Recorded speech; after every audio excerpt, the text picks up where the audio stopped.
টুম্পা, আমি ভাগিনী মামির বাড়িতে কাজ করতে যাব। তুই কিন্তু কোথাও যাসনি, বাড়িতেই থাক, আমি তাড়াতাড়ি ফিরে আসব। আচ্ছা ঠিক আছে মা, তুমি তাহলে যাও। আর তুমি বাড়িতে ফেরার সময় আমার জন্য আম নিয়ে আসবে। নতুন নতুন আম এসেছে, আমার যে আম খুবই পছন্দ। না রে মা, আমি তোকে আম কি করে কিনে দেব? এখনো যে মাস শেষ হয়নি। মাস শেষ হলে যখন টাকা পাবো তখন তোকে আম কিনে দেব।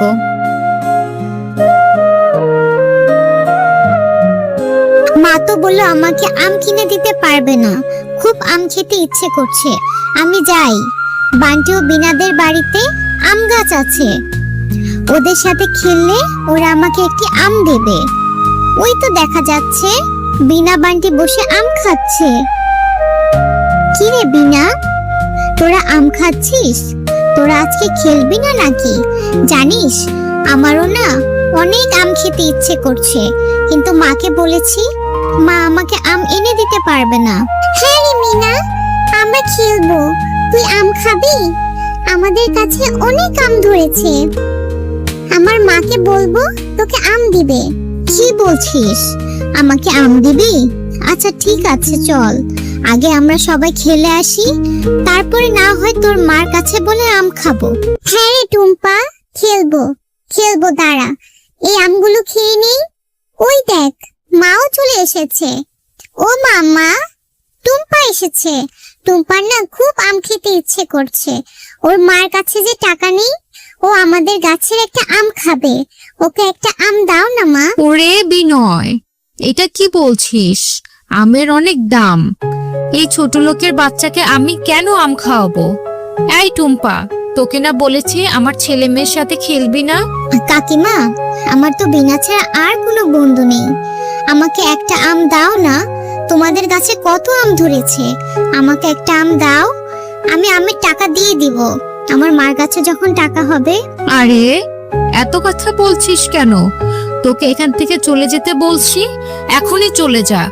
একটা আমও দেব না, এই আমগুলো বাজারে বিক্রি করব। তোদের মতো ভিখারিদের ফ্রিতে আর কত দেব? আচ্ছা ঠিক আছে কাকিমা, তুমি আমাকে আর বকো না, আমি এখনই চলে যাচ্ছি, আমি আম খাবো না। এরপর টুম্পা রাস্তা দিয়ে হাঁটতে হাঁটতে পথে এক ভিখারি বুড়ির সাথে দেখা হয়ে যায়। ও দিদি ভাই, এত মনটা খারাপ করে কোথায় যাচ্ছ তুমি? ও বুড়িমা, জানো আমার ভীষণ আম খেতে ইচ্ছে করছে। বাজারে যে কত আম উঠেছে, কিন্তু মায়ের কাছে যে টাকা নেই। কাকিমার গাছে কত আম ধরেছে, আমি একটা আম খেতে চেয়েছিলাম, তবু আমাকে দিল না। কিন্তু বুড়িমা, তুমি এখানে কেন বসে আছো? ও, তুমি আম খেতে চেয়েছিলে, এজন্য মনটা খারাপ। আমারও যে ভীষণ খিদে পেয়েছে গো দিদি ভাই, এই সকাল থেকে পেটে কোনো দানা পানিও পড়েনি, কেউ ভিক্ষাও দেয়নি, খুব কষ্ট হচ্ছে। হেঁটে যে বাড়ি পর্যন্ত যাব, শরীরে সেটুকু বলও নেই। ও, তোমারও তাহলে খিদে পেয়েছে? তাহলে তুমি আমার সাথে আমাদের বাড়িতে চলো, আমার মা সকালে অনেক ভাত রান্না করেছে, আমি তোমাকে ভাত খেতে দেব।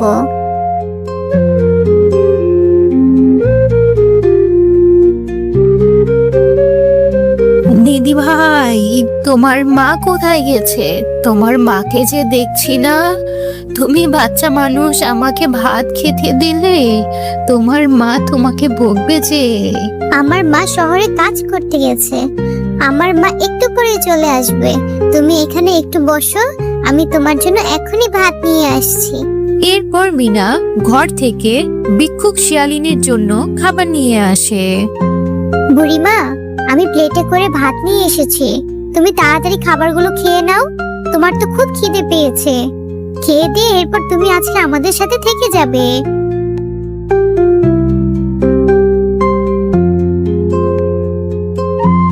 দিদি ভাই, পেটটা ভরে ভাত খেয়েছি।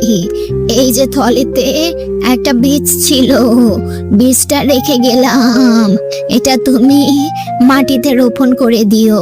এই বীজ থেকে তুমি আম গাছ পাবে, সেই আম গাছে অনেক আম ধরবে। বুড়িমা, তুমি আমাকে আমের বীজ দিলে, কিন্তু এই আমের বীজ থেকে তো আম গাছ হতে অনেক সময় লাগবে। এখন আমার আম খেতে ইচ্ছে করছে, সে কত পরে আম হবে, তখন তো আর আমার আম খেতে ইচ্ছে করবে না। না গো দিদি ভাই, এই বীজ থেকে অনেক সময় লাগবে না। এই বীজ থেকে যে গাছ হবে, কালকেই তুমি আম খেতে পারবে। এবার আমি আসি গো দিদি ভাই। এরপর মিনা ভিক্ষুক বুড়ির দেওয়া বীজটি তাদের উঠানে পুঁতে রাখে।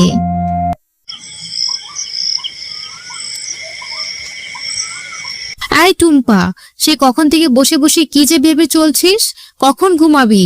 অনেক রাত হয়েছে, যা ঘুমাতে যা এক্ষুনি। আমার তো ঘুমই আসছে না মা। মা, মনে হচ্ছে কখন সকাল হবে।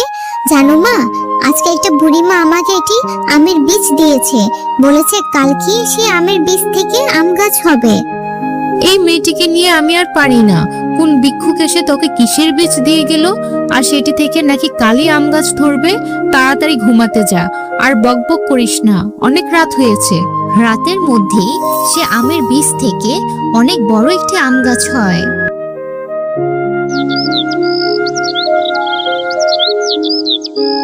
আরে টুম্পা তো ঠিকই বলেছিল, সে তো জাদুর বীজ থেকে কত বড় একটি আম গাছ হয়েছে।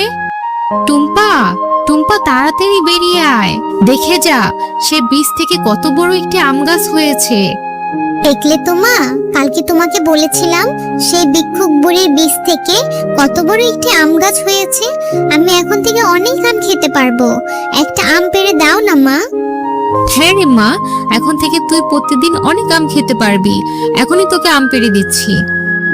আম গাছ থেকে আম পাড়তে থাকে, আর আম পেড়ে সে মনের আনন্দ নিয়ে আমগুলো থেকে একটি আম খেতে থাকে। এমন সময় আম খেতে খেতে আমের মধ্যে বীজের বদলে একটি হিরে পায়। মা, এই আমগুলোর মধ্যে বীজের পরিবর্তে বড় একটি হিরে, এটা কিভাবে হলো? আরে টুম্পা, সত্যি তো, এই লিচুগুলোর মধ্যে বীজের পরিবর্তে হিরে দেখছি। চল তো, সবগুলো আম ছিলে দেখা যাবে এগুলোর মধ্যে বীজের পরিবর্তে হিরে পাওয়া যায় কিনা। এই আম গাছগুলোর মধ্যে তো দেখছি কোনো বীজ নেই, বীজের পরিবর্তে দেখছি হিরে। তাহলে কি বুড়িমা আমাদেরকে জাদুর আম গাছ দিয়েছে? কিন্তু এত হিরে দিয়ে আমরা কি করব? হ্যাঁ রে মা, তাই তো দেখছি, আমিও তাই ভাবছি। এত হিরে দিয়ে আমরা কি করব? আমাদের গ্রামে কত অভাব দরিদ্র পশু আছে, তাদেরকে এই আমগুলো আমরা দেব, আর এই আমগুলো খেয়ে তারা যে হিরেগুলো পাবে সেগুলো দিয়ে তারা তাদের অভাব দূর করতে পারবে। মিনা, তুই সবাইকে এই আমগুলো দিয়ে আয়।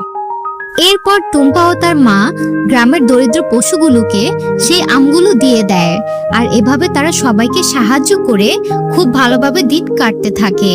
তাদের এই জাদুর আম পেয়ে গ্রামের সবাই খুব সুখে থাকে। হ্যালো ছোট্ট বন্ধুরা, গল্পটি ভালো লাগলে লাইক করুন আর